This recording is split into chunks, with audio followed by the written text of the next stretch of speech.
Jagad Raya menyimpan penjelasan tentang kalimat-kalimat di Al-Quran.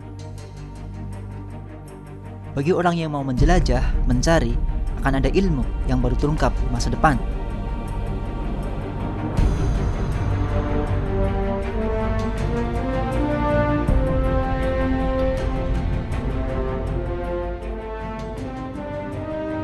Nusantara, 17.000 pulau, negeri besar yang kaya akan mitos dan legenda. Borobudur, tidak diragukan lagi, adalah salah satu keajaiban dunia. Ada pula Keraton Boko, sisa kerajaan yang megah. Bukti bahwa di tanah Jawa pernah ada kejayaan peradaban di masa lalu. Adakah hubungan di antara keduanya? Kita akan mengadakan petualangan spiritual. Ke masa jauh sebelum Nabi Muhammad diutus, kita akan mengupas, menginvestigasi, dan mereinterpretasi kisah Nabi Sulaiman dan Ratu Saba seperti yang tertulis di Al-Quran.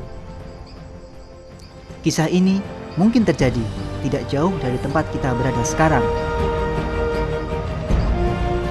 Negeri Saba ada di kisah Nabi Sulaiman. Bagaimana kisah Nabi Sulaiman dan Ratu Saba bermula? Atau pertanyaan yang lebih menarik, di mana? Kisah ini tidak jauh. Untuk membuktikan ini, kita akan melakukan perjalanan.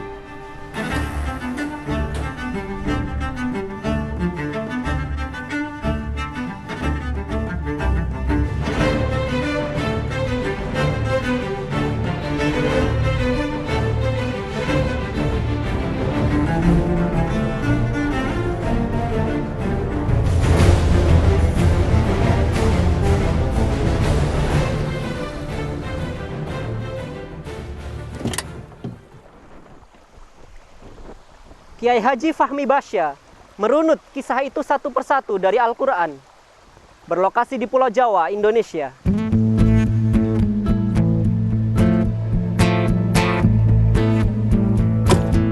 Kita perlu peduli terhadap kisah negeri Saba di Al-Quran. Di Saba ada Ars Azim, satu-satunya miniatur Ars selain Ars Allah yang sesungguhnya. Kita diminta melakukan ekspedisi perjalanan di negeri Saba. Di Saba ada Fadlu, kita diminta mencari Fadlu.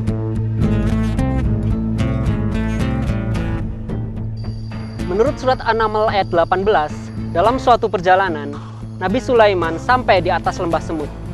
Jadi pastilah waktu itu beliau sedang berada di tempat yang tinggi. Di situ ada penekanan bahwa dia tidak berada di dasar lembah semut, tapi pakai 4 kata, hatta, iza, atau ala. Jadi kata ala ini menunjukkan bahwa dia berada di atas lembah. Pada waktu itulah dia mendengar suara semut. Pertanyaannya adalah, di manakah lembah semut itu?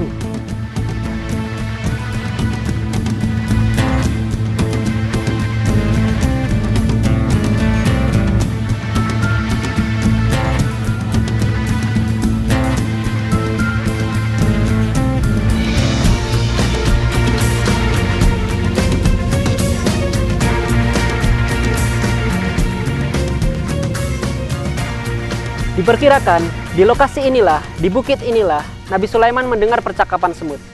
Itulah mengapa kisah ini akrab dengan dunia anak-anak. Di sini pula lah Nabi Sulaiman memeriksa tentaranya, lalu berbicara dengan burung hudhud. Ya ayyuhan namlu dukhulu masakinakum la yahtimannakum Sulaiman. Burung hudhud mengatakan bahwa dia dari Saba dan dia dapati seorang perempuan menguasai mereka. Dan baginya ars yang azim. Dia dapati bahwa mereka menyembah matahari atau bersujud kepada matahari dari selain Allah. Setelah itulah kemudian Nabi Sulaiman memberikan sepucuk surat kepada burung hudhud untuk dilemparkan ke Saba. Nabi Sulaiman mengatakan, izhab bi kitabi haza. Pergilah dengan kitabku ini. Maka burung hudhud mengambil kitab itu atau tulisan itu, dan melemparkannya di Sabah. Ratu Sabah memiliki tentara yang kuat. Ratu Sabah sempat mengirimkan hadiah kepada Nabi Sulaiman, namun ditolak. Dan Nabi Sulaiman mengatakan kepada para malaknya, siapa dari kalian yang bisa memindahkan arsnya sebelum mereka datang kepadaku dengan menyerah? Lalu dijawab oleh jin Ifrit, aku bisa pindahkan dia sebelum engkau beranjak dari tempat berdirimu. Pada waktu itu juga seorang yang berilmu kitab mengatakan, aku bisa pindahkan dia sebelum pemandanganmu kembali kepadamu. Dan dengan serta-merta ars itu langsung pindah berada di sisi Nabi Sulaiman. Kita akan kembali ke zaman Nabi Sulaiman. Tapi di zaman itu mungkin belum ada gardu pandang seperti ini.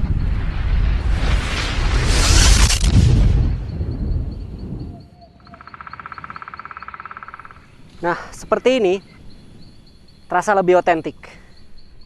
Jika penelitian ini benar dan kita tiba di tempat dan waktu yang tepat, kita akan bisa melihat ars itu. Dan pastinya lokasi ars itu sekarang. Ada bukti bahwa Arupa Datu pernah terkena panas yang luar biasa. Sekarang kita tahu sebabnya. Kecepatan perpindahan itu sendiri.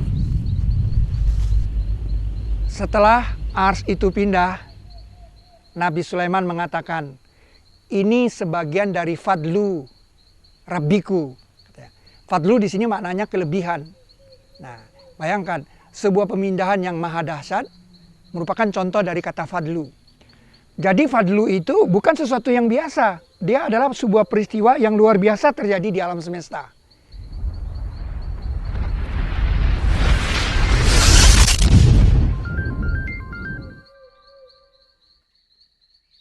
Oke, kita kembali ke peradaban.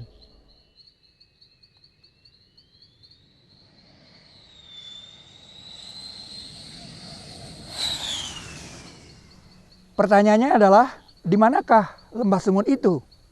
Nah, ternyata lembah semut itu adalah lerengnya, pinggirannya tempat Nabi Sulaiman itu berhenti adalah di Bukit Setumbu sekarang. Dan lembah itu sendiri adalah tempat Borobudur.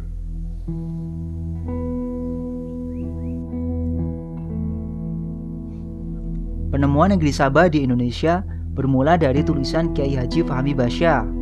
Lahir di Padang 13 Februari 1952, Fahmi Basya adalah seorang penulis, peneliti, dosen, penceramah, bahkan seniman.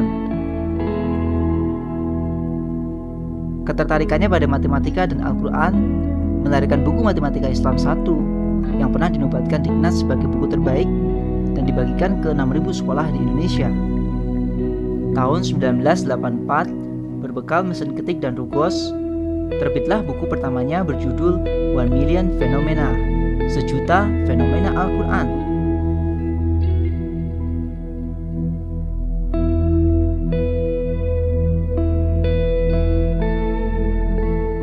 Hingga kini, buku itu terus disempurnakan dan telah mencapai cetakan ketiga. Kiai Haji Fahmi Basya melakukan penelitian matematika di Al-Quran sejak tahun 79.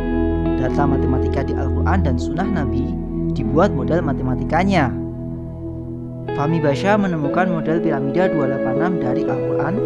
Dari atas mirip Arupa Datu Borobudur, yaitu bagian atas Borobudur. Dari kesamaan ini, penelitian terhadap Borobudur mulai dikembangkan.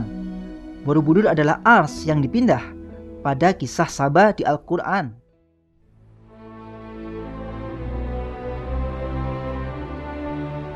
Ini adalah Arsyun Azim.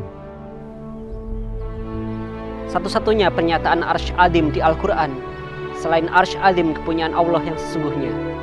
Arsy Sabah adalah miniatur arsy yang ada di bumi. Definisi kata azim adalah bentuk yang menjulang. Seperti dalam kisah Nabi Musa di Al-Quran, ketika laut tergulung, menyisakan jurang yang azim.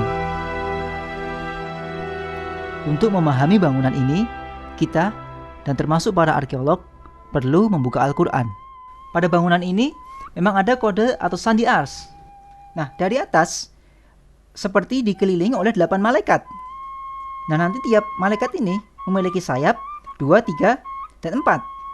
Ini menegaskan bahwa Borobudur adalah miniatur ars. Nah, di sini ada 72 stupa yang melingkari, seperti Khiam.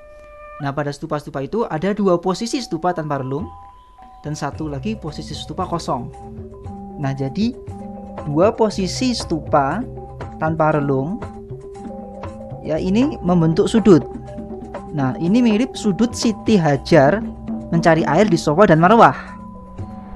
Air memiliki rumus kimia H2O.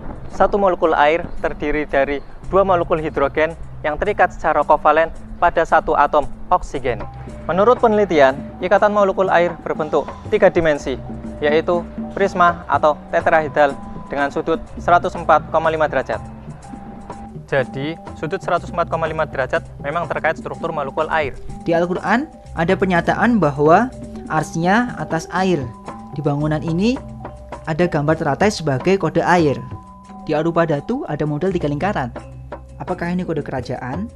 Nabi Ibrahim juga diberi kerajaan. Di bangunan ini ada persamaan 19 juga.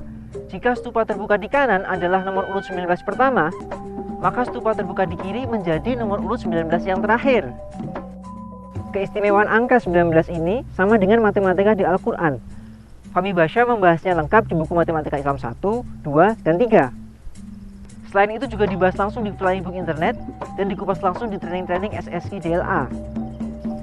Ada pula kode nomor surat Al-Quran di arsitektur ini, yakni angka 1, angka 9, dan angka 27. Di Al-Quran, pada surat ke-1, surat 9, dan surat 27, posisi dan jumlah kalimat basmalahnya istimewa. Bagaimana bisa ada persamaan angka-angka tersebut dalam satu kesatuan bentuk bangunan? Ini pasti melibatkan orang yang berilmu kitab. Sangat sulit dibuat oleh sembarang orang.